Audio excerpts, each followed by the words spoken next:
Hi mga sis! So marami nagtatanong sa akin or update daw sa BA ko kay Doc Siweco kasi parang marami silang naririnig na ano ba, parang mura kasi siya, 92,000 pesos all in, tapos mentor, high profile round pa yung ginamit sa akin ni Doc.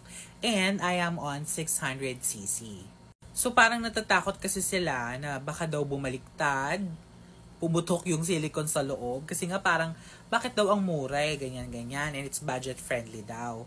So, kung ikaw, may pera ka naman, at para maging confident ka, sis, kay Vicky Bello ka na lang magpagawa. Or kay Vicky Bello ka magpagawa, or sa mga talagang kilalang surgeon na mamahalin kung may budget ka naman. To answer that question, so far, my boobs are doing okay. Sina Susie and Sassy ay mabuti naman.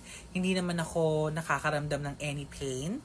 Medyo sa likod, oo. Kasi nga, this is 600cc. Imagine, this is a total of 3 kilos, ladies and gentlemen. So, para ako may pasang-pasang 3 kilos na high-profile silicone sa dibdib ko. Kaya, parang minsan may back pain siya kasi mabigat. Pero, yun nga lang, hindi lahat ay papala rin na mapagbigyan sa 600cc.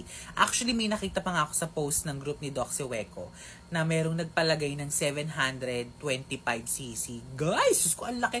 600cc pa lang, ang laki na. Paano na kaya yung 700 to 725cc? Baka mamaya, pumuputok na yun at wala nang magkasyambra sa'yo. Actually, guys, ayoko ng ganun kalaki. Kasi pag ganun kalaki, wala nang babagay na damit sa'yo.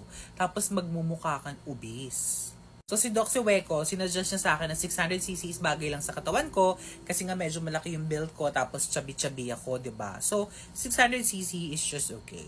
So yun guys, so kung yung mga questions niyo na safe ba, for me yes, it is safe or pwedeng hiyangan. Okay? Tapos in terms of mabigat, oo, mabigat kaya nga nag-teardrop siya agad kasi ang bigat niya. Mabigat siya para sa akin.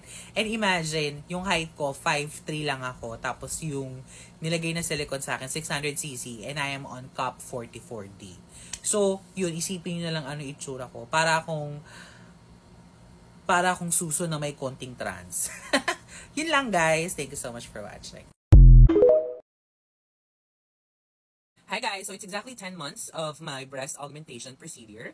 I had my breast augmentation last January 16 of this year. So today's November 16, so exactly 10 months na siya. So these are some of the images na nakuha ko.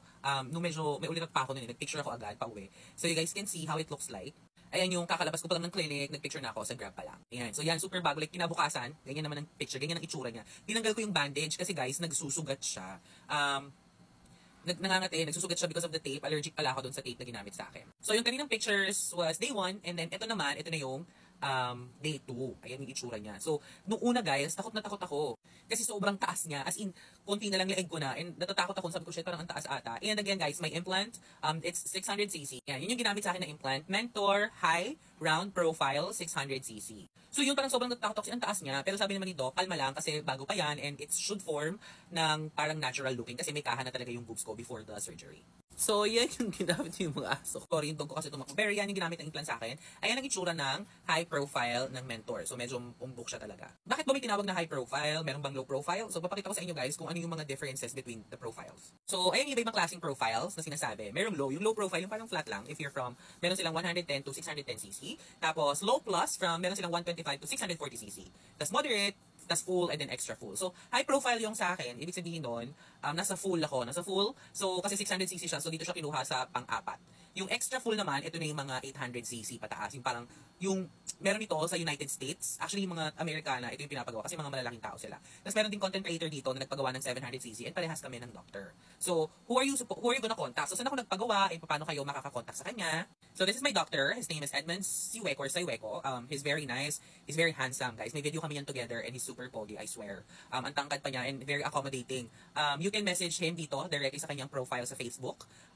Sumasagot siya, guys, actually. And when it comes to pricing naman, the price is that I spent, ito, noong January pa to ha, it's 92,000 pesos, all in with medicine. So, 92K with medicine na yun. However, the price might change. Baka nagpalit na siya or depende sa brand. Meron kasi si Doc na Motiva, meron siyang Mentor. So, iba-ibang klaseng brand. Tapos, syempre, yung Grab mo pa, gagastos ka sa Grab, balikan, especially if you're from the South. Kasi itong clinic ni Doc is from Quezon City. So, sa Quezon City yung clinic ni Doc.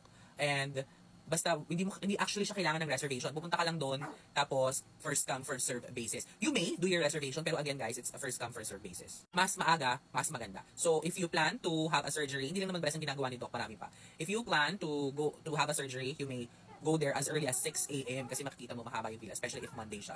So mas maganda magpunta doon Tuesday, Wednesday, basta hindi Monday kasi pag Monday sobrang daming tao. And ito na yung breast ko ngayon. So mas natural looking na siya compare doon sa una kasi una talaga ang taas. But ngayon, it's very feminine, very mababa. Hindi siya mababang mababa, but it's mas mukhang natural. Parang teardrop kung tawagin, but it's not a teardrop profile anyway. Tapos guys, malambot siya, I swear. And totoo ang chismis, no? Pagka ikaw ay nagpa-breast surgery, manginitim ba yung nipples mo? Yes, it happened to me. That's why bumili ako ng cream ni Palabyab, yung Dr. Palabyab Clinic. So yun yung ginagamit ko to lighten the nipples. And if you guys will ask me, paano yung tahi? Saan yung tahi? Ayan. Sa ilalim ng breast, ilalagay yung tahi. Nandiyan yung tahi. And ganyan lang yung scar. Hindi siya nangitim, hindi siya nag-keloid. Kasi inalagaan ko siya ng Dermatrix ba yun? Dermatrix right after nag-heal na yung sugat. Ayan yung ginamit ko pagtagal ng scar. So yun lang guys. Happy 10 months kay Ningning at Bingbing. Thank you so much for watching.